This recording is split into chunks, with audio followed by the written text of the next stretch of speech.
Alright, time for another episode of Maybe I'm Rambling. Israel's military operation against Palestinian Hamas militias in Gaza continue with full force. Prime Minister Benjamin Netanyahu has said, "We are acting now for as long as necessary to restore calm. It will take time," Mr. Netanyahu warned. Gaza officials said 42 people, including 16 women and 10 children, died in the latest Israeli airstrikes. 10 people, including 2 children, have been killed in rocket attacks on Israel since Monday, Israel said. The overall death toll in Gaza now stands at 197 people, including 58 children and 34 women, with 1,235 injured, according to the Hamas-controlled health ministry. Israel says dozens of militias are among the dead. Meanwhile, the UN Secretary Council held an emergency meeting with international mediators, hoping to broker a ceasefire. UN Secretary General Antonio Guterres opened the meeting by describing the violence as utterly appalling and said the fighting must stop immediately. Sunday was the deadliest day so far. The Israeli airstrikes hit a busy street in Gaza just after midnight on Sunday, causing at least 3 buildings to collapse and dozens of deaths. Hamas launched a barrage of rockets towards southern Israel overnight and during the afternoon. Millions of Israelis scrambled to safe rooms as sirens went off. Palestinians also tried to take precautions, but in the densely packed and poorly resourced Gaza Strip, many had nowhere to go. Riyad Eshkatana told Reuters news agency he put his daughters to sleep in a room of his house that he thought was the furthest from the explosions. Only one of his daughters, Susie, 6, survived the night. His wife and 3 other children died. "I ran to check up on the girls," said Mr. Ashkatan. "My wife jumped. She hugged the girls to take them out the room. The second airstrike hit the room. The ceilings were destroyed and I was under the rubble." The Israeli military later said it has been conducting strikes on a militant tunnel system in the area. The tunnels collapsed, caused the houses above to collapse as well, leading to unintended civilian casualties, it said. Israel's military says it has been targeting leaders and infrastructures linked to Hamas.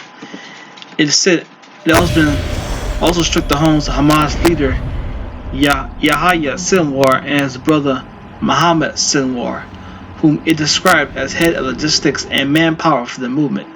It was unlikely they were at home at the time of the strikes, according to Associated Press news agency. Gazan rescue workers spent the day trying to rescue people from under debris from the strikes. The Palestinian Health Ministry said a doctor was among the dead. Dr. Ayman Abu Aluaf, head of internal medicine at Shifa Hospital and part of the coronavirus team. In Israel, Hamas rockets hit Ashkelon, Ashdod, Nativat, and other parts of the central and southern Israel. There are no reports of casualties. The Israeli military said it has seen the highest ever concentration of rocket attacks on its territory during the past week.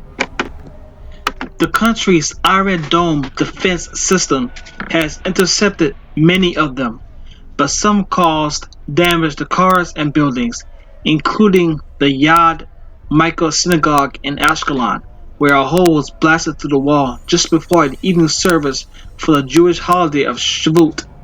No one was reported hurt, and locals moved quickly to clip the damage so the service could go ahead, according to the Times of Israel. A car ramming incident also took place in the Sheikh Jarrah neighborhood of East Jerusalem Sunday evening.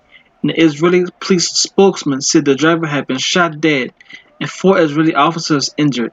The threat to evict Palestinian families from Sheikh Jarrah to make way for Israeli settlers sparked the current round of violence between Israel and Palestinians. Those tensions culminated in the clashes at a holy site revered by both Muslims and Jews, and on Monday, Hamas began firing rockets after warning Israel to withdraw from the site, triggering retaliatory airstrikes. As Israel's military operation in Gaza, dubbed Guardian of the Walls, nearing its conclusion. Not obviously. Israeli Prime Minister Benjamin Netanyahu said the attacks are continuing full force and will take time. In a news conference on Sunday, he admitted that there were pressures, but thanked U.S. President Joe Biden in particular for his support. Mr. Biden's envoy, Hedi Amir, had been in Israel since Friday, discussing the crisis with Israeli officials, since the U.S., like Israel and many other countries, regard Hamas as a terrorist organization. Mr. Amir would not be meeting one of the two warring parties. Any messages for Hamas would have to go through traditional interlocutors, such as Egypt or Qatar. Local reports suggest Hamas had been offering some kind of ceasefire for several days, only to be rebuffed by Israel, which clearly wants to inflict as much damage as it can on the militants before the fighting is finally brought to a close. These episodes follow a familiar pattern. Israel presses home its undoubted military advantage until the international outcry of civilian casualties and the deteriorating humanitarian situation in Gaza demand that the operation end. In Israel's estimation, we have not reached that point yet. The 15-member UN Security Council has been unable to agree on a public statement in recent days, and none was forthcoming after the meeting. The United States, a strong ally of Israel, is said to be the holdout, believing it would be unhelpful in the diplomatic process. At Sunday's meeting, U.S. Ambassador Linda Thomas-Greenfield said the U.S. was ready to offer support should the parties seek a ceasefire and has been working tirelessly to try to bring an end to the conflict.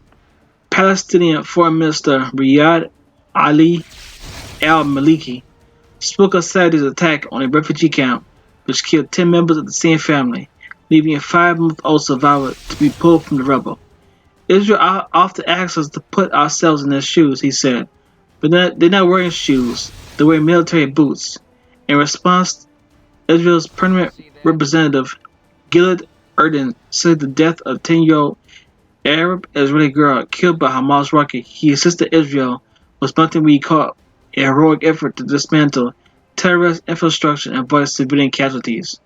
Mr. Erdogan ended by urging the Security Council to unequivocally condemn Hamas, but warned that Israel would take all steps necessary to protect itself. And that's it from Maybe I'm Rambling. Don't forget to like, share, and subscribe. Tell me what you think in the comment section.